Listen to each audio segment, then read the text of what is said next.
अपनी fitness test करने का सबसे आसान और घरेलू तरीका एक टाइट शर्ट पहने और गहरी सांस ले। यदि आपके शर्ट के ऊपर के बटन खुल गए तो आप फिट है, और अगर शर्ट के नीचे के बटन खुल गए तो आप फैट मतलब मोटे हैं। जब भी पत्नी आपसे झगड़ना शुरू करे तब उसकी सेल्फी लेना शुरू कर दो। देखना वो झगड़ना भूल के स्माइल देने लग जाएंगी। मम्मी आ रही है, बाद में बात करती हूँ, इस मुहावरे का क्या अर्थ है? दोस्तों कमेंट करके बताएं।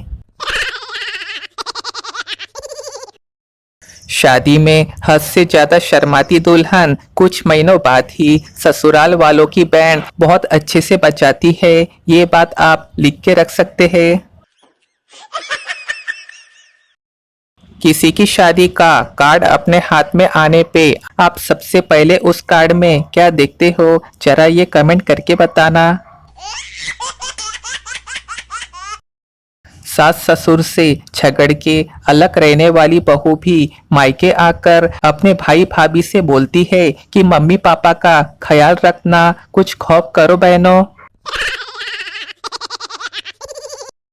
हमको 3 तलाक का अधिकार भले मत दो, लेकिन ये तो कर दो कि जब पुरुष अपनी पत्नियों को 3 बार बोले चुप हो जा, चुप हो जा, चुप हो जा, तो वो कम से कम चुप तो हो जाए। और जब ये बोले कि मायके जा, मायके जा, मायके जा, तो वो तुरंत मायके चली जाए।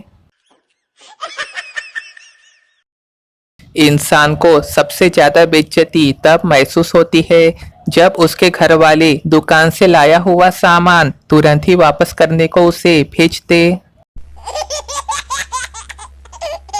टैक्सी में बैठे हुए यात्री ने चलती हुई टैक्सी में ड्राइवर से कुछ कहने के लिए पीछे से उसके कंधे पे हाथ रखा ही था कि ड्राइवर जोर से चिल्लाया, घबराया और टैक्सी का बैलेंस खो बैठा और टैक्सी फुटपाथ पे चढ़ गई।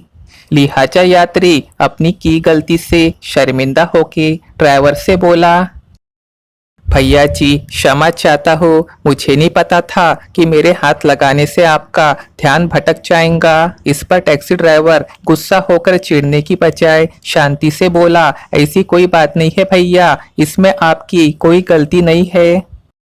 दरअसल मेरा टैक्सी चलाने का आज पहला दिन है।